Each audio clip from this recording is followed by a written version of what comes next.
Hello, and welcome to Utopian and Dystopian Fictions, a podcast hosted by me, Matt Leggett, a senior lecturer at the University of Winchester, where I teach utopian and dystopian fiction. And me, Liam Knight, an independent scholar who holds a PhD in English literature from the University of Birmingham. In each episode, we interview a different scholar, thinker, or writer, asking them to help us myth bust commonly held assumptions about utopias and dystopias. If you like what you hear, please let us know by following the podcast, rating it on Spotify, or dropping us a message on utopian and dystopian fictions at gmail.com.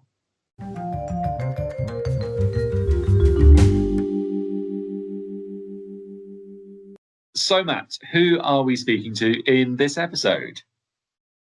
I'm conscious I always start off with, well, Liam, so we'll go for that. Well, Liam, in this episode, I had a lot of fun chatting to Jordan Carroll, author of the book Speculative Whiteness, Science Fiction and the Alt-Right, which was published in October 2024 by University of Minnesota Press.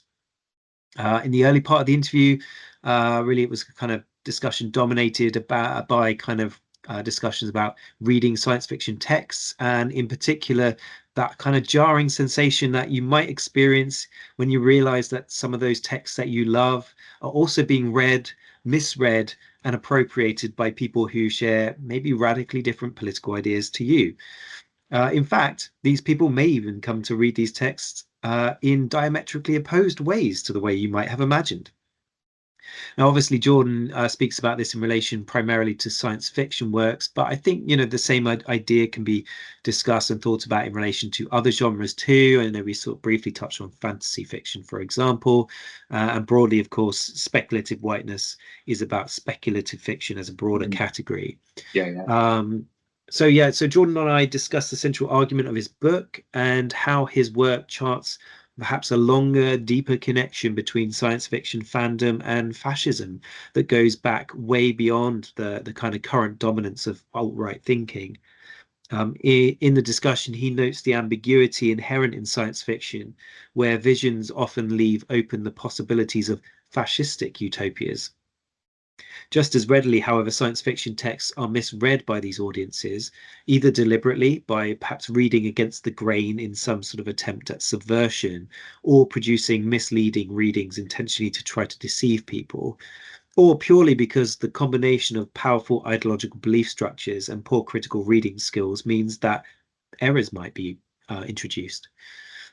I asked Jordan about the ways we might push back against the alt-right's kind of co-optation of science fiction spaces through the promotion of things like subgenres, like, for example, Afrofuturism, and the recognizing of science fiction as a diverse space, rather than one that is exclusively or foundationally white, as many on the alt-right would seek to assert. As the interview continued, we discussed the connection between colonialism and science fiction and battles over the science fiction canon. And then the interview concluded with an extended discussion about the present political landscape and, in some respects, maybe the decline of the alt-right or its replacement by something new, about which Jordan, I think, gives his rather expert diagnosis. Yeah, it was a really, really interesting interview. And thank you, Matt, for your time. And also, Jordan, if you're listening, thank you for your time as well. I'm aware it was quite early for Jordan, wasn't it? I think he's our first overseas guest. So yeah, thanks for putting up with the time difference.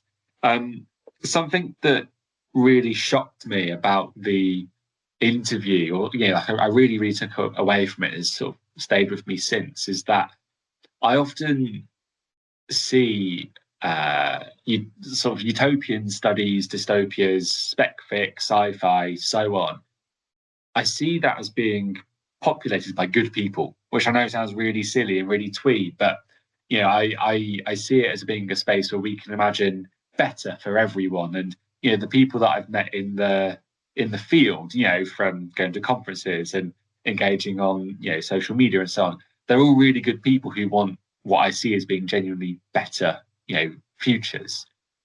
And so it's really shocking to sort of hear, and then not surprising at the same time, that these spaces can be co-opted by people who want, I guess, what I see to be as intentionally really negative, harmful, prejudiced spaces instead, and that we can when we're imagining better futures, or if you're someone who's got a particularly offensive view on something, your better future or better place could be a really, really awful place. And I know it sounds really silly to really overemphasize this idea, but it just really pulled the rug from under my feet. I don't know if you have thoughts on that, Matt. Yeah, I mean, I talked a little bit about this in the interview because there was kind of towards the beginning of the interview, and we started talking about it, and yeah, it took me by surprise a little bit as well because ultimately, I think Jordan's work has kind of made me rethink science fiction and Yeah, start to work against my utopian instincts a little bit. So I think, my module, for example, in week two of the module, we talk about the connection between science fiction and utopia.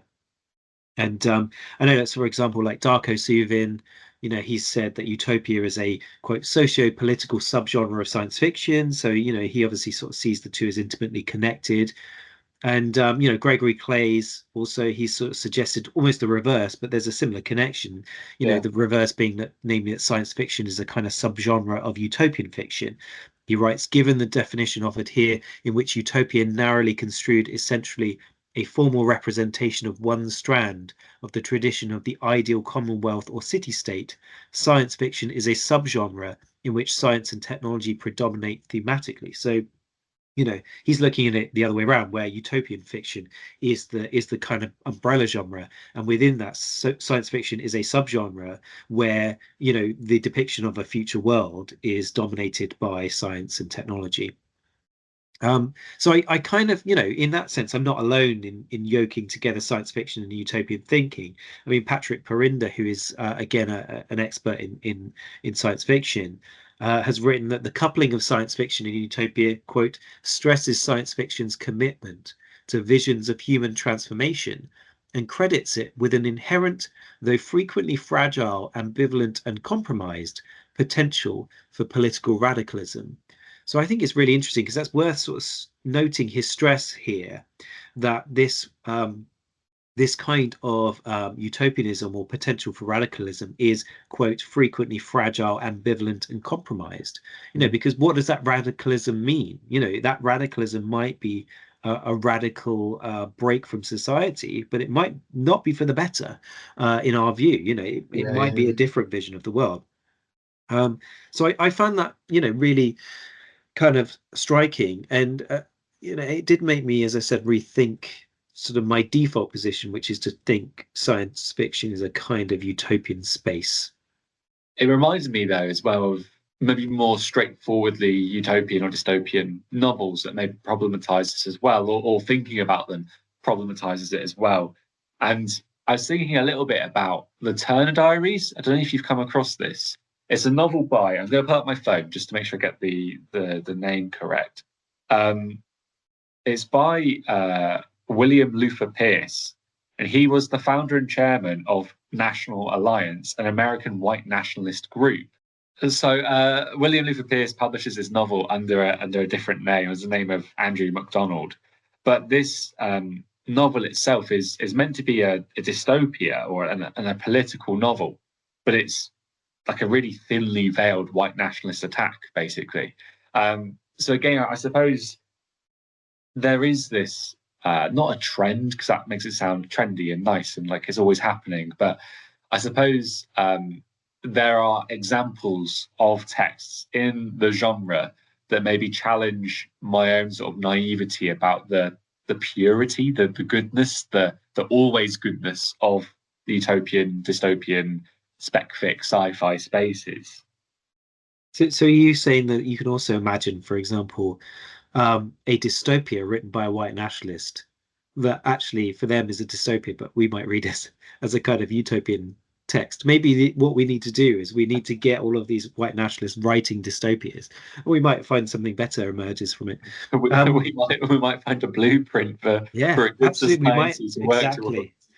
exactly. We've fixed it, I think there, Liam. Yeah, I mean, it is true when you stop and think about it. The Yeah. genre often visualizes fascism, right, and the Mm, aesthetics of fascism. And when you stop and think about it, you can think about. I mean, in an interview, Jordan talks about like Star Wars, for example, and we yeah. get visions of or Starship Troopers. We get visions of armies. black boots, uniforms, dictators, authoritarianism, all of these things occur very frequently in science fiction, but they are, generally speaking, nearly always at least, critiqued or destroyed. Um, but that doesn't mean that those ideas aren't there on screen for people to recognize and appreciate, or find some kinship with, perhaps if that's your ideological interest, perhaps. So yeah, I can kind of see how that as a genre it can be kind of co-opted in that sense. Something that really came to me or really stood out for me from the interview was yourself and Jordan commenting on who gets to imagine the future. What sort of futures are we seeing? What futures are being published, and so on. And I suppose that again was sort of, it just makes me unpick and really take a step back and think about who are we reading, what are we reading, who's allowed to have these ideas. I don't know if you've got anything to say to that, Matt. Well, actually, when we sort of originally envisaged this episode, we sort of saw it as a bit of a two-parter. Yes. So next time out, we're very hoping at least to have Andre Carrington with us on the podcast to talk about Speculative Blackness, his book, and all things kind of Afrofuturist. So we did touch on Afrofuturism in the interview with Jordan, but yeah, it's maybe a sort of antidote or a kind of a way of pushing back against the kind of appropriation of this space by kind of white nationalism. So yeah, I'm looking forward to that kind of Speculative Blackness, a kind of part 2 to this episode. Yeah, really looking forward to the counterpart episode coming out for our audience, for our listeners, readers, fellow utopian dystopianists. But I suppose before we think about the next episode, maybe we should let our audience fully engage with this episode. So how about, Matt, we pass over to yourself and Jordan? Absolutely, let's go.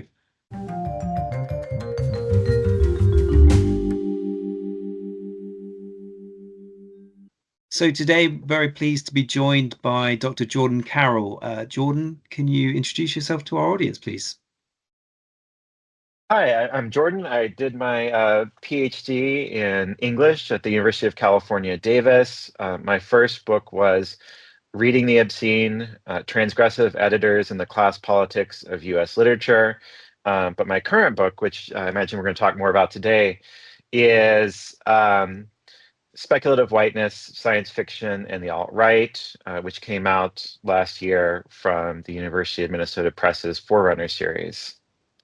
Yeah, and I suppose I always like to do sort of full disclosure. I follow you on the hellscape that is Twitter, or used to be Twitter or whatever, and I sort of could see that the book was, I guess, taking off a little bit, and it sounded really interesting. So I kind of found you that way, and you've very kindly agreed to come and chat to us today.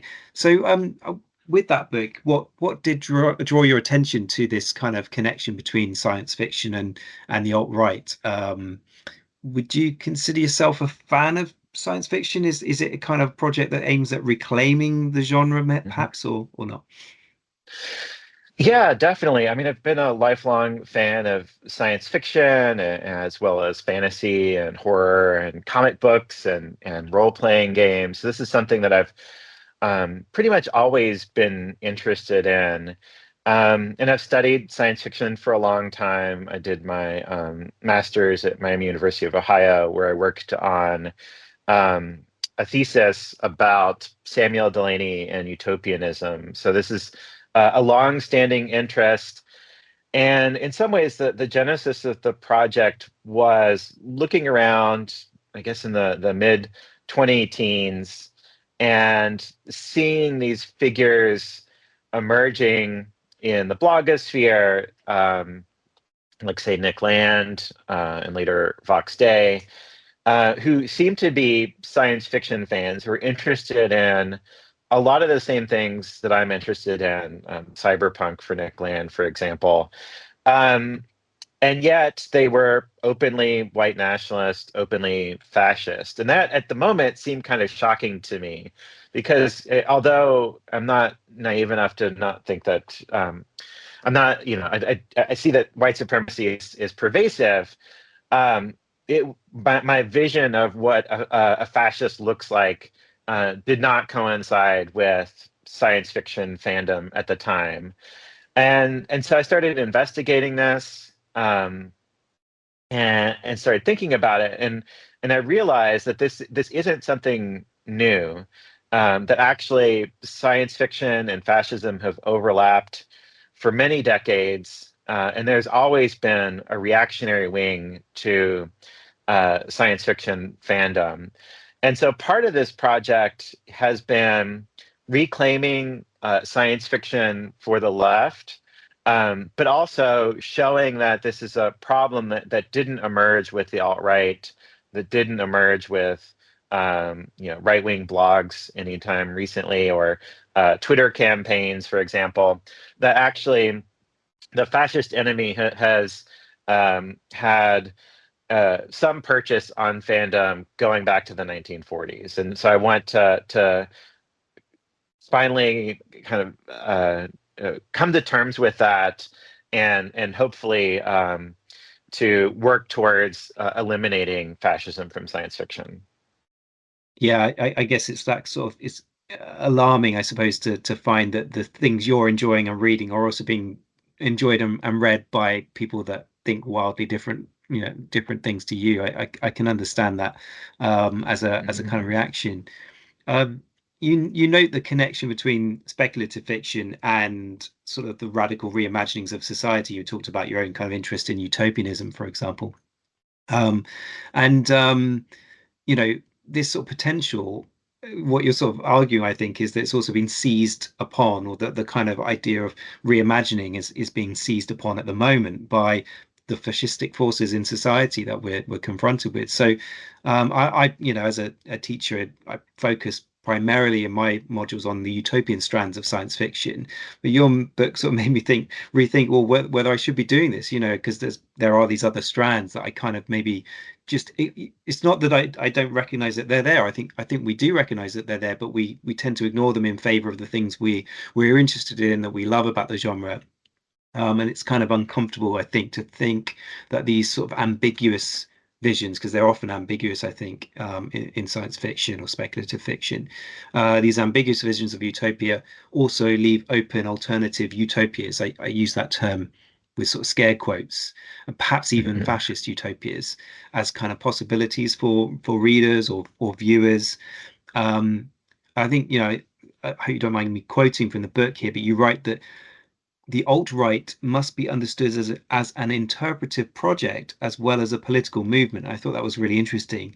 Would you mind telling us a bit more about what you mean by this idea that they're an interpretive project, maybe as Mhm. much as they are a political movement? So, I mean, do you think that those who subscribe to right alt ideologies are simply like misreading these texts? Is that kind of what your argument is here, or is there maybe that deeper connection that you're also identifying with between speculative fiction and the right, maybe more so than we would kind of generally acknowledge in academia?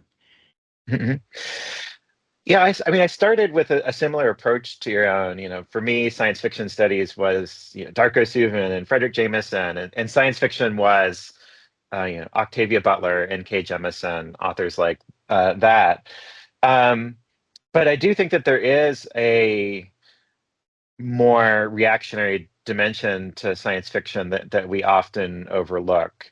So one way of reading the alt-right, its relationship to science fiction, is to think of it as simply projection. Like they're doing these kind of facile readings of science fiction texts, whether that be literature or film, and they're just importing their own ideas and kind of using science fiction as a blank screen on which to project fascism. I think that happens sometimes.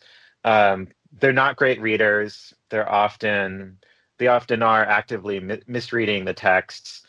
And yeah, I don't want to say that they're just taking science fiction and making up this right-wing dimension to it either. I think we have to think of science fiction as a constant struggle between reactionary and progressive aspects of science fiction, or we might call it, fascist and anti-fascist aspects of science fiction. And I think what a lot of the alt-right is doing is seeing those moments in which progressive texts are speaking back to the right in science fiction. So, for example, we might look at something like Star Trek, where there is an episode in which we see this figure Khan, who is a kind of eugenic Superman figure who wants to create a genetically superior elite and dominate the world. And in Star Trek, that's obviously presented as a bad thing. They are speaking back to a long tradition of science fiction texts in which we see superhuman mutants who are better than everybody else and who deserve to take over the world, ultimately achieve global domination.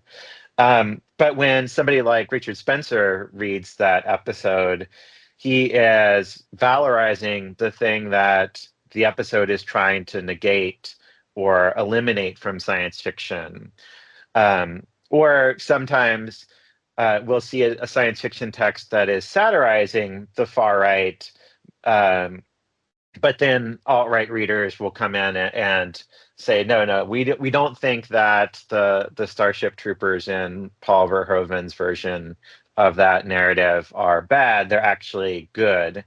And so I think what's happening is science fiction is trying to negate fascism, bury fascism in a way, and then the alt-right comes back and kind of unearths that current from seemingly progressive or critical texts. So it's in some ways a misreading, but they're not just making something up out of whole cloth.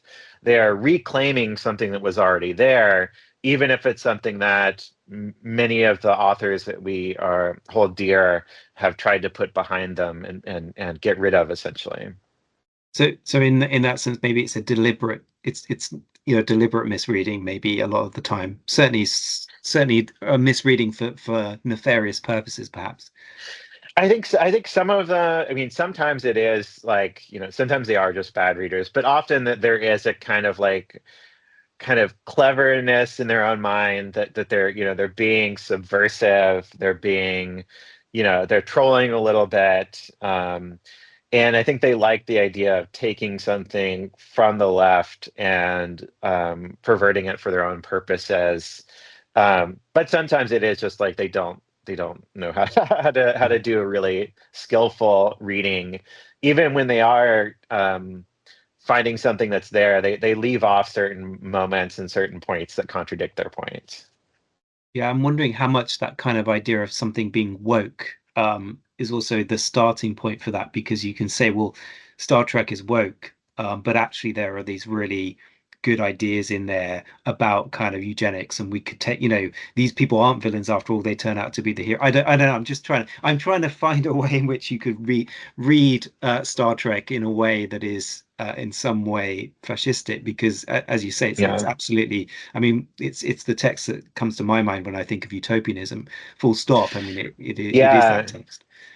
I mean, they definitely hate most of Star Trek. So the alt-right comes out in favor of Star Wars over Star Trek usually because they love the imagery of the Empire. And they don't like the multiculturalism of Star Trek, or the kind of the vision of a multiracial democracy in space is, I think, antithetical to them. So in some ways, that's like the kind of most the most labor that they have to do to uncover the fascist meaning, whereas something else like, say, um, to some extent, like Warhammer 40K, that's an easier sell, I think, for them to find the moments that are seem amenable to the far right. But even in that case, it's supposed to be a satire of a kind of hyper militaristic and xenophobic empire there. I just want to pause on you talked about your interest in role play and also sort of games, and you referenced Warhammer 40K there, and certainly that's something I dabbled with when I was growing up. I wouldn't say I was a kind of expert at all, but I'm just kind of interested because those sorts of spaces, we started by talking about science fiction in terms of things like Star Trek, Star Wars, etc., where you've got a kind of narrative, whereas to me, like the Warhammer 40K space, Dungeons and Dragons as a kind of space, although I think that's quite left. Um, uh, those are open for you to read in all sorts of different ways because they're not clearly sort of driving it's not one singular narrative there. You can play as multiple different sides of a kind of, I don't know, just they strike me as quite different examples in that Yeah. sense.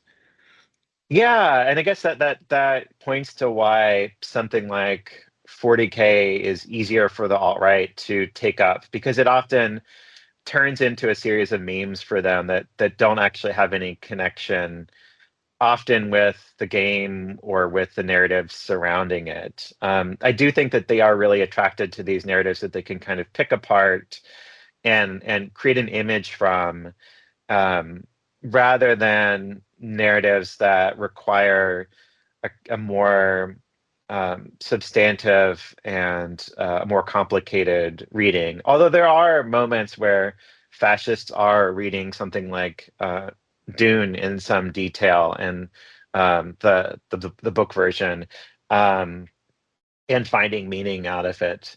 But yeah, I think you're right. There is something about the kind of sandbox play of something like 40K that allows it to be easier to decontextualize and turn into a fascist meme. Um, Talking about this kind of, I suppose, maybe the flexibility of science fiction, in particular, in the book you suggest, I think, that the alt-right's co-opting of science fiction is maybe at least in part a response to the opening up of science fiction to writers and readers from other backgrounds and different perspectives. Do you see kind of things like Afrofuturism as a kind of vehicle, of a useful vehicle, perhaps to push back against speculative Mhm. whiteness, if you like? I think it's definitely a great way to combat the alt-right. Um, yeah, I mean, I feel like as critics, sometimes we become a bit jaded about something like, say, Star Trek. Like, it's easy to critique Star Trek as a Cold War vision of racial liberalism that doesn't go far enough, like the original series in particular. But Lieutenant Uhura, for example, is frightening to the alt-right. The idea of a black woman on the deck of the Starship Enterprise is something that is completely anathema to them. Or just a black woman like N.K. Jemisin writing science fiction infuriates right-wing bloggers like Vox Day, for example. Um, so I think that just the presence of people of color in space is something that really disturbs the alt-right. They want to preserve outer space as a kind of all white space where white men can realize their fantasies of domination and colonial expansion. And in some ways, I think this gets to the argument of the book, which is not as much about necessarily content, but about who gets to write science fiction, who gets to imagine the future. It's less about particular ideas in science fiction and more about the contested question of who gets to imagine a future in the first place. And the book suggests that the alt-right believes that white men have a monopoly on speculation. Only white men, they argue, can make rational plans for the future, and only white men, they suggest, are capable of inspired risk-taking and kind of imaginative leaps into the future. And so the alt-right argues that only white men should be in science fiction or should be science fiction creators. And so Afrofuturism, I think, is a great example of why that's not true. And I think that's why the alt-right gets so upset whenever they see a film where we see a Black person engaging in space exploration, or simply just existing in a science fiction future. I think Afrofuturism is exactly what we need as an antidote to the alt-right.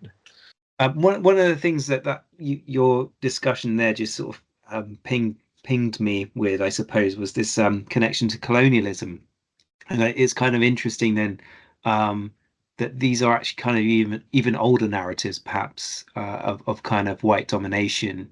But in our current space, there's no room, I suppose, anymore for those narratives in our present moment. And so they project them into the future and out into space. The final frontier is being colonized, I suppose, in that sense.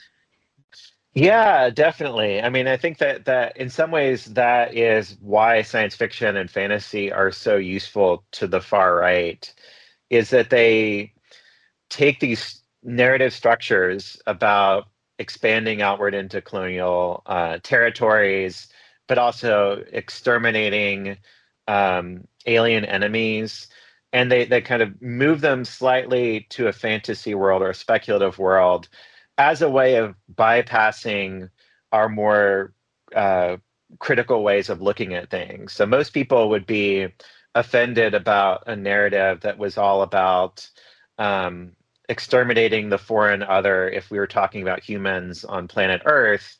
But when we talk about somebody going to Mars or Alpha Centauri or whatever, people are, I think, it's at least some audiences are more willing to entertain that. So I think that's part of why it's important to think really carefully about science fiction, and I think increasingly to try to move beyond those old pulp science fiction narrative structures that we've inherited. It seems like sometimes people will take these older tropes and older plots and older images, and they'll try to renovate them for the 21st century. But I feel like it might be a moment, particularly now that we see the ways that the alt-right can kind of exploit that. I think it's time to tell new stories that aren't predicated on that colonial view of science fiction that people like John Ryder have explored in the past. I suppose that I have a not a great understanding of what I would call hard science fiction, i.e., science fiction texts which are um I don't know quite how you would maybe I'm not inventing a term, but maybe I'm using a term I don't really understand myself here when I say hard science fiction. But when you go to a bookstore and you've got that section, and I Mhm. don't tend to go into that section. I like my science fiction, um, not to be sort of throwing jargon at me, not to be, uh, you know, uh, on that sort of border between kind of fantasy and science fiction, where it creates that kind of deep lore. But Mhm. I'm just very conscious that there are these shelves that I just don't interact with in the bookstore. Mhm. And my suspicion, and you can probably correct me if I'm wildly wrong here, is that those are the shells which do kind of contain those imperialistic, colonial kind of narratives and visions. Whereas I'm kind of drawn to the science fiction, like the kind of Ursula K. Le Guin stuff that we Mhm. talked about, which is I obviously think is more thoughtful, is more careful with these kinds of themes and issues. Um, but maybe I'm wrong. Am I kind of unfairly dismissing those shelves, do you think?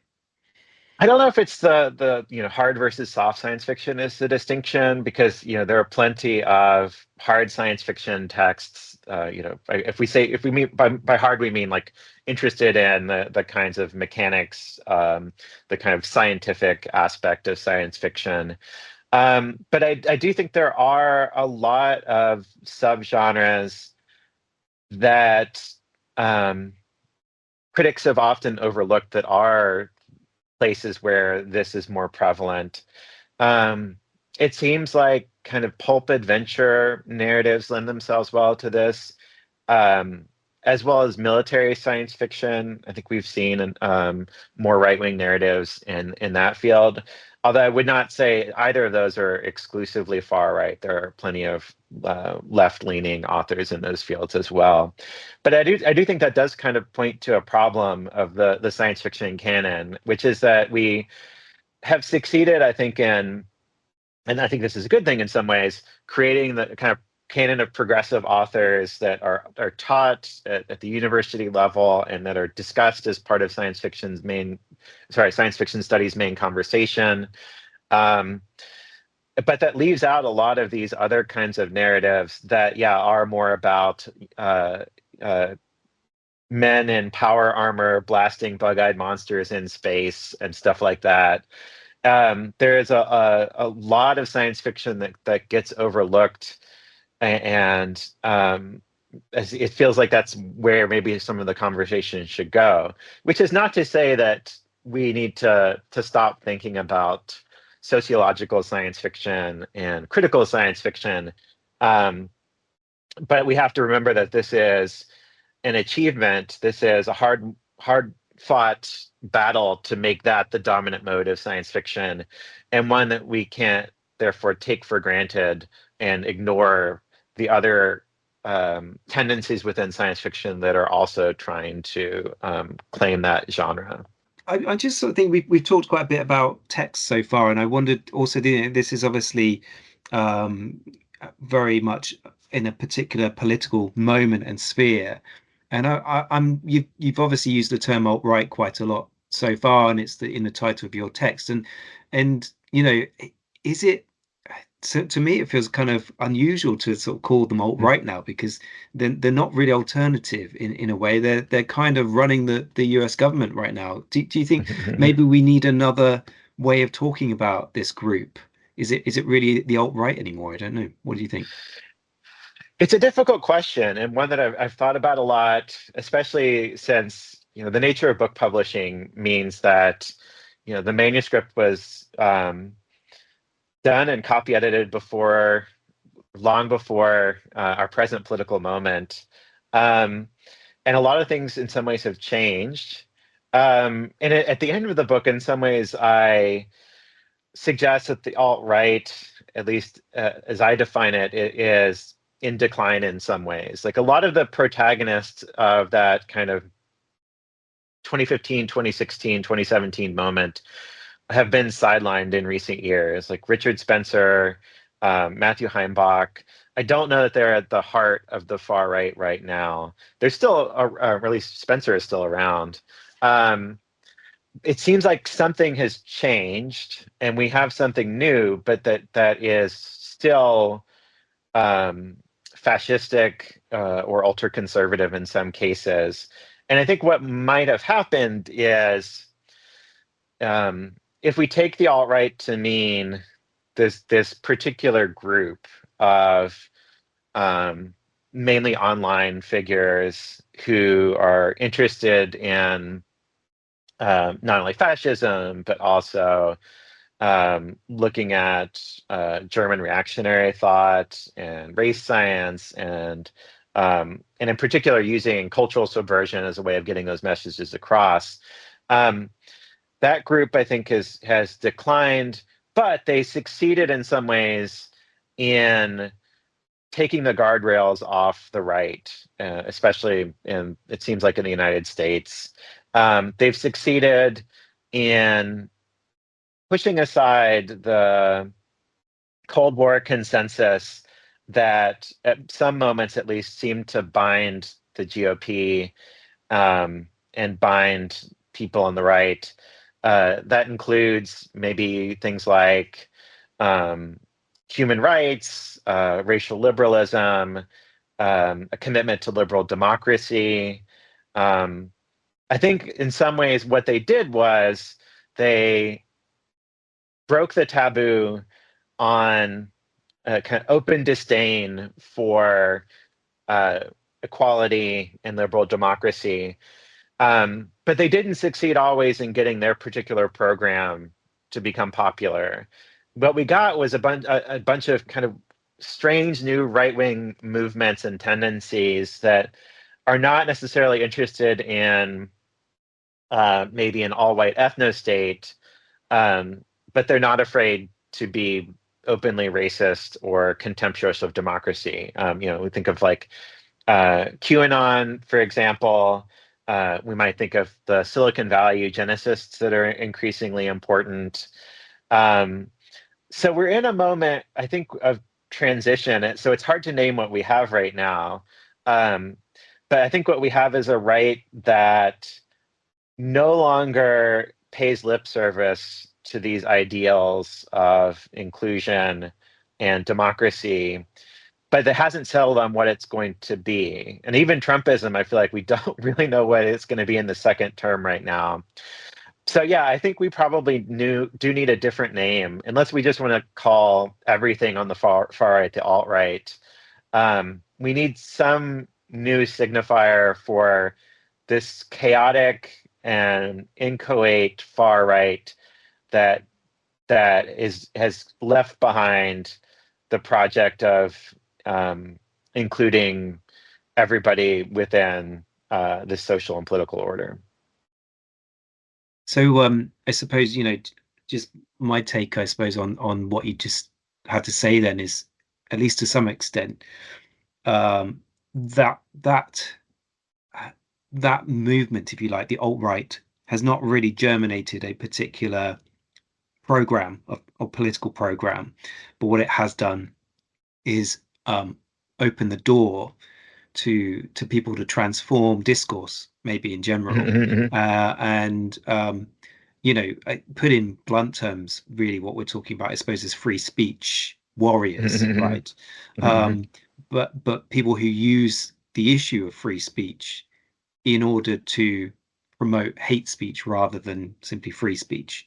I mean, I think we're all wanting people to be able to express themselves and express ideas, but that's different from openly abusing people, which, I mean, it sounds like you've probably, writing this book, you've had to engage with, as you mentioned, the blogosphere and these kinds of spaces. They seem pretty toxic, and I'm not that embedded in them. But yeah, I mean, that seems to be, it's not really a political agenda to just sort of rant online, but that seems to be where we're at. So I guess that's maybe, maybe the alt-right has a political agenda of some kind, whereas this current movement is not cohesive enough to have that agenda. Does that make sense? Yeah, it's hard to say, because I feel like they're all kind of contending with one another right now, and what the right is going to be is up for grabs. And some of it, I think you're right, it's less of an ideology and more of a milieu or a kind of conversation that they're having. I mean, we see all these different tendencies. Some of them are white nationalist. Some of them are more interested in um, supposedly genetically gifted individuals, regardless of what population they're in. And yeah, I feel like so a lot of it is ranting on the internet, but it does feel like it's also entered into the dominant politics of our time now. We now have people who maybe are not openly always saying what they think about these topics, but are clearly reading some of this stuff and are influenced by some of this stuff. So yeah, I mean, if I sound a little vague about this, I think it's in part because I feel like in 2 years we're gonna we're gonna have a very different view of the right than we even do right now, because everything feels like it's in play. But what's changed is that it's no longer people on the right claiming to be the real anti-racist or something like that. I think that they've given up any kind of mask or any kind of pretense of fighting for racial equality, and they're now willing to openly say that they're interested in in Western chauvinism, or they're interested in a kind of xenophobic nativism. I think we've seen a moment in which the old safeguards are gone right now. So I mean, I suppose you maybe you've not quite answered this yet, but you're sort of heading that way. Things have obviously been moving very rapidly, and you've already hinted several times that there are, the book is a product of its moment, which, as you say, the publishing machine turns very slowly, as any academic knows. When did you finish the book, writing the book? I mean, I think the manuscript was more or less done in sometime in 2023, and then it was copy edited with some slight changes in the summer of 2024. So what's then, do you think, if you could say one thing you'd go back in and perhaps reopen that book and change in response to what's happened, what do you think you would do? I think there are a few things. One would be I'd unfortunately have to spend more time on Elon Musk. I talk about him in the book, and I talk about some of these like Silicon Valley eugenicists and long-termists who are um, kind of embrace an ideology of about maximizing the number of genetically gifted individuals. Um, but I did not think that Elon Musk would basically be the de facto president when I was working on this. And so, in some ways, um, I think I probably should have spent maybe even an entire chapter on the ways that far right ideologies circulate in Silicon Valley and more broadly in the digital world as well. Um, but I think it's in some ways all there. A lot of what he does is implicit in what my book talks about. But the other thing I would discuss more is I think science fiction in the present moment. A lot of the book is retrospective because the project is showing that none of this is new, that there are fascist roots going far back in science fiction.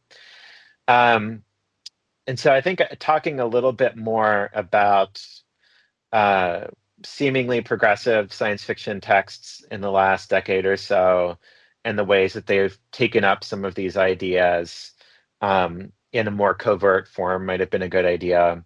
And the other thing I think I would say is that when I first started writing this book, I got pushed back on how critical I was of science fiction as a genre. I think some people thought I was going a bit too far in my diagnosis of the fascist problem in this genre. And then when it came out, people were saying, you haven't gone far enough. Like, I need to be even more kind of incisive about this. And I think that's partly because like we're just in a different historical moment. Like it's become harder and harder to deny this thing. And so part of me, if I were writing the book now, I think I would be a little bit more um, interested in not just looking at science fiction from the 40s, 50s, and 60s, and more looking at, again, that legacy of speculative whiteness that persists in popular texts in the present moment. The book seems very topical, as we've discussed, and I think it looks, at least from social media activity, that you've really kind of hit a nerve with the book. I think I saw somewhere that is it a finalist for a Hugo Award, which is great. I mean, that must be fantastic for you. So, has that interest that it's generated, has that surprised you at all? It definitely has. I mean, I expected this to be a book that responds to conversations within science fiction studies, that was read by academics, hopefully. I've been surprised that a lot of fans seem to be reading it and seeing their experiences reflected back in this text, and that's been really gratifying because I had hoped that this would be an intervention, not just in criticism, but in the genre as well. So that's really been exciting for me to see um, different people reading it and connecting with it that way. I suppose I'm guessing you've also had backlash from it as well. I mean, given the topic you're writing about, have you kind of had hate mail or anything like that, or just nasty Not for messages? the not for the book, which has been. I mean, maybe who knows? I might open up my inbox in a second and find something. I have received hate mail for this project in the past when I've published on things like 40K for popular audiences. But for the book, it's been pretty quiet. I mean, there were a few kind of obnoxious tweets when it first came out. I've been surprised and maybe lucky that they haven't noticed it. I think that, having a book come out in the midst of the election season meant that maybe it didn't reach their radar. But I definitely thought a lot about how it would be received by people on the far right as I wrote it. Not because I wanted them to be my debate partners or interlocutors, but I did kind of think about like what was my relationship to my object of study. And I definitely did not want to see them, like I said, as like a conversation partner, as someone that I was in dialogue with. Um, my goal for the book in that regard was to hold the far right up to ridicule and to show how incoherent it was. There are moments when I was kind of tempted to be like, here are all the reasons why their view of human evolution is wrong, and here are the facts that anthropologists have provided. But I kind of held back on that because I didn't want to dignify them and present what they had as an argument that was worth rebutting in this forum. And so I think my approach to this book and thinking about it, the fascist argument, was to show not only that this is what they're saying is absurd and laughable, but also that it contradicts the central commitments of what we might think of as critical science fiction. But so far, even after the Hugo nomination, I have not received any angry messages about it. I'm hoping that maybe they've moved on to other things and maybe they won't notice me. I don't know. I was going to say maybe they haven't, picked up the book, but I suspect that doesn't normally prevent people from from having a pop anyway. They usually, there's a sense that the people that make these kind of comments haven't really read or understood the article they're commenting on, or the work that they're commenting on. So yeah, I'm sure it'll come your way at some point, Jordan. Something Yeah, to look forward to, perhaps. You'll know you've made it when you this is how you used to know a tweet was good, was when you started getting it's the true. comments right at the bottom, which the hate mail kind of sort of thing. Um, I suppose we've talked quite a lot about the speculative whiteness book. Are you working on anything else at the moment? Yeah, I mean, I'm mainly writing fiction right now. I have a couple other projects that are kind of in the works. One is a collection that I have co-edited called Reactionary World Building. And I co-edited that with Anandita Banerjee, Cheryl Vent, and David Higgins. And that is forthcoming from MIT Press. So sometime in the near future, that book will be out. But mainly these days, I'm experimenting with other kinds of writing. Although I'm sure I'll have more to say on this topic because it seems like it's a persistent problem. Yeah, is there going to be all good science fiction texts need a sequel? Is there going to be a speculative whiteness too? I don't know. I mean, it's miserable to read these people at great length. I Mm. mean, if I had to, yeah, I definitely expand on certain things, the Silicon Valley connection. I mean, I guess the other thing that um, I want to spend more time on is fantasy as well. Like, in some ways, I focused on science fiction because it was the more counterintuitive alt-right genre. We think of science fiction as the future, and then often we associate that with some kind of progress or change or rupture with the present. Um, but it would be interesting to explore the ways that pseudo-medieval fantasy has been such a dominant genre for neo-Nazis and other fascists. But I don't know. I mean, it's an exhausting thing to work on, and that's why I'm lately just, reading about uh, things in the distant past that are unrelated to this project, and thinking about other topics. Something a bit more hopeful and optimistic. Yeah. Utopian, yeah. Um, so as a sign off, we ask our guests for a text, could be a novel, a movie, piece of criticism about the subject that that they're writing about, or that you think everyone should read. Obviously, your Mhm. own book excluded. Do you have any recommendations? I'm going to cheat and say if you're interested in the far right and science fiction, I would definitely pick up Reverse Colonization by David Higgins. If you're just interested in the alt-right, I would recommend Alexandra Minna-Stern's Proud Boys in the White Ethno-State as a kind of primer for this political and cultural movement. What about your antidote to this? A sci-fi novel that you'd recommend, perhaps? I'm Oh, putting you I'm on the not spot sure. here. Yeah.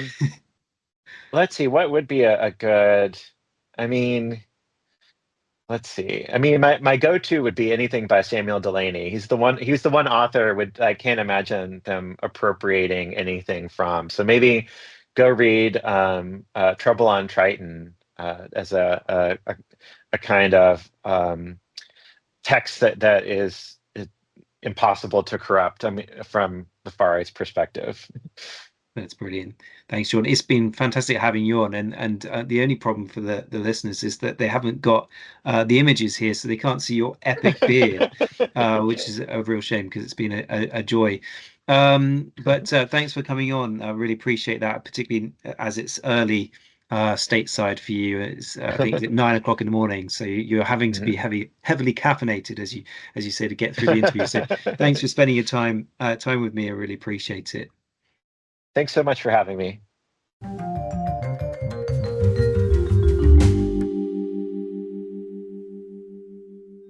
Big thanks to Jordan for appearing on the podcast. His work on the relationship between sci-fi and the alt-right is really thought-provoking. Does the alt-right misread the genre by accident, misread it intentionally to troll the left, or deliberately misappropriate science fiction in a sort of colonial move? As the chat with Jordan suggests, the answer to this question is unlikely to be straightforward. Did you enjoy this episode? Let us know by rating and following the podcast, leaving us a comment, or sending us an email. As Matt revealed in the introduction, our next episode, Speculative Blackness, is with Andre Carrington and serves as a counterpart to this discussion. So, please do join us next time, where we will delve into some more utopian and dystopian fictions.